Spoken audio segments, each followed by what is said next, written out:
Molly. My sister Sherry isn't able to be with us today. No, not for that reason. She's just at work. We're gonna go ahead though today and make some medjool dates with chopped pecans, a pecan date roll basically. First thing we're gonna wanna do is get these little caps off if you find any on the dates. They don't taste very well, so I just try to take them off. I'm gonna use 2 of these 12-ounce packages of medjool date. They're the juiciest, they're the biggest. To me, they're the best tasting. They taste like, after we cook this, you're gonna think you're eating caramel, like a caramel nut roll. I get whatever pecans are on sale.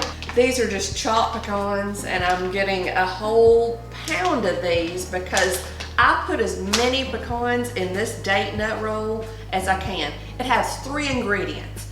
Pecans that we're gonna toast, 2 packages of dates, and we're gonna use 6 tablespoons of butter. It makes 2 big date nut logs. Okay, first thing we're gonna do is chop up the pecans even finer. I found that the finer the pecans are chopped, the more you can just push into those dates, and trust me on this, the more pecans, the better. Go ahead and do about half of it at a time. Food processor.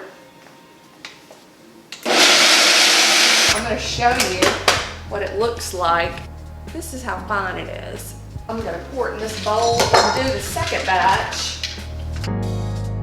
We're gonna take these pecans over, and in a dry cast iron skillet, I'm going to toast them and then put them back in the bowl to let them kind of cool off as we do the dates. So if you'll come with me, I'll show you how to do this. So I'm just gonna do a dry cast iron skillet. I'm gonna do it on high, but I am gonna tend to this a lot. I love this flat-edged wooden spoon. It just comes in so handy for this. I'm gonna get the pecans in here, and you just don't want to burn the pecans. You want to toast them and just get that little extra nuttiness out. When they kind of sweat the oils that start coming out, you'll see a little glistening to the pecans. That's when you know that they're perfect, and you'll smell it. I mean, the smell of toasted pecans is fabulous. My true favorite is using the tinier pecans, the smallest pecans that there are. They seem to be the sweetest, and the meat is just the perfect consistency for candy, baking, cookie making, date nut rolls. We're gonna let these pecans cook approximately 5 minutes. Now I'm doing a double batch, so this is a lot of pecans, but I also have a pretty dang good cast iron skillet, so we'll see how long, about 5 minutes. This is what I'm talking about the glistening in the bottom of the pan. See how the little bit of oil is coming out here? So you know the pecans are getting toasted. It's about halfway done. We're about 2.5 minutes into toasting this pecans on a high setting. So this is the perfect toastiness. I can smell the toasted pecans. I see that there's a little bit of darker color on the bottom ones here. You know, I've turned the stove off, and I know that these are great. So what I'll do now is pour these back into that same bowl, let them kind of rest, and because the skillet is up to the correct temperature, I don't need to rinse it out. I'm gonna go ahead and put the 6 tablespoons of butter in the skillet and let it be just melting away. While this melts, I'm gonna go over here and process some dates, get this nut roll working. We're gonna pour our first package of dates. Oh, they're just so delicious. Here's one with a little bit of cap on it. I'm just gonna pull that off. Like I said, it's not a big deal. It won't really matter. And these are pitted dates, so that does matter. You don't want anybody breaking their teeth off on your date nut roll. You'll start hearing the dates sort of come together like dough comes together. And it'll start going around in one kind of solid chunk. That's when I know the dates have been perfectly processed. Perfect. This is exactly what I want. Now I'm gonna put this on a little plate, sit here while I do the other pack. Okay, I've got my ground up dates and I've got my other package here. I'm gonna just combine them together. Our objective to cooking these is to bring the natural sugar out. We're not gonna use a drop of sugar, and I promise you, you're going to swear that this is there's caramel in here. It's such a tremendous amount of sweetness that comes out with these dates. Before I start cooking the dates, I'm gonna get some wax paper and put down 2 sheets of wax paper. What this is gonna do is allow me to pull the dates off with the pecans in them, and we'll roll it up into a tube shape after we get the dates off. Now the butter's melted the rest of the way. This is the 6 tablespoons of butter that I told you about earlier.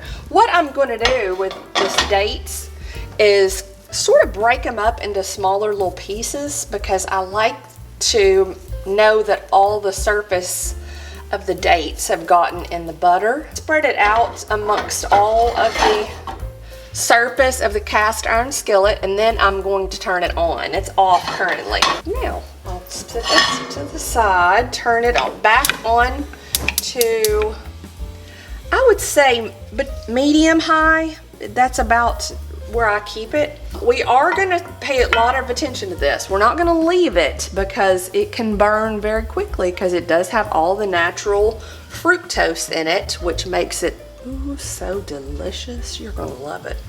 I like this paddle end of this wooden spoon because I can press it down, and then also just kind of makes it all cohese together in this pan. The thing you can do is, if you've got any extra butter, just put it on there, rub it on your wooden spoon. It'll help keep it kind of from being non-stick surface. My husband, who doesn't even like any fruit, he won't eat any fruit at all, loves this date nut roll. I said, it tastes just like caramel, and almost dared him to eat a bite. Once he did, he loves pecans anyway. Once he did, oh my gosh, last night he called and begged me to cook this. Even for you non-fruit lovers, finicky eaters, you need to at least try this one time. I promise you, you won't go wrong. I'm gonna flip it over. I'm gonna keep turning these over. See how it's beginning to get a little brown right here? I want that to happen. That's actually the sugars that are cooking in the dates. All right, we're about through cooking the dates right now. I am gonna add just a little pinch extra in here, maybe half that, not too much, because you don't want to oversalt it, but the salt helps bring out the sweetness. We are ready to go. Turn the heat off. I'm going to kind of smooth these out while I pour the pecans. The toasted pecans have been kind of cooling, all in the middle. Now it looks like there's a ton of pecans. Trust me on this, you're gonna be so glad that there's this many pecans. I'm gonna reserve about 1/3 of the pecans that I have in the bowl. If you know, we're gonna stir this and just test if we need more pecans. Like I said, some pecans are meatier than others, so I use more. Small grains, they're about the size of a BB, each grain of the pecan.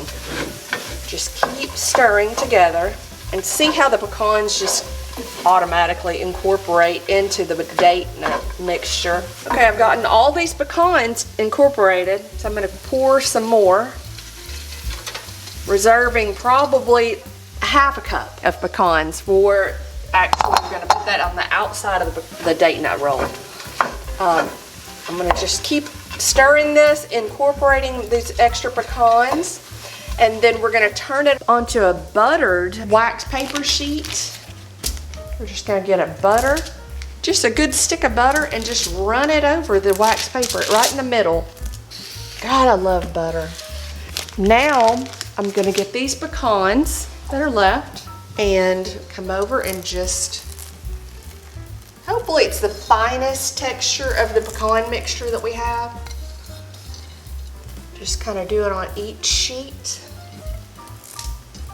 And there we go. I'm going to carefully turn it out because I'm doing 2 logs. I've doubled the recipe.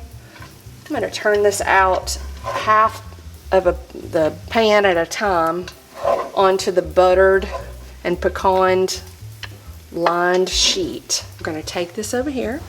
I'm going to just bit by bit put it onto this wax paper. This is really hot, guys. Be careful. But this is how you do it. You're going to pull one side towards you, folding it towards you as you go. It doesn't have to be a perfect circle yet. You're going to take the other side, fold it over. And as you work it, you're going to find that you can press towards the middle and you'll get it more tubular shaped. I'm going to bring this side over and now this side over too. And I'm going to press as I go. It's thicker in the middle, so I'm going to thin it out. And then I'm going to, while I've got the wax paper, bunch it up at the ends. That way it helps to bring it together more. I'm going to work this a little more. I've got some pecans wherever I think need a little extra. I'm just going to put it there. I'm just going to work it a little more. Don't put it in the fridge. The fridge seems to make the dates seize up and maybe the butter come to a more solid. I've made that mistake before and I had to actually microwave it. So I thought, why do I put this in the fridge? It gets eaten within 2 hours anyway after it comes off the skillet. So it's ready to go. Once it cools, it's gonna cut a lot easier. Okay, I'm gonna go ahead and cut a little so you can see what the inside looks like. It's very hot, but you know what?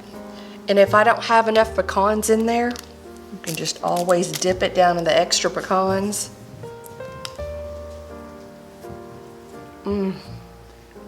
Perfect. You gotta try this. Like and subscribe. We're gonna have a ton of gardening tips, tips on cooking, whatever. Can't wait for you to meet Sherry. Till next time, have a great day.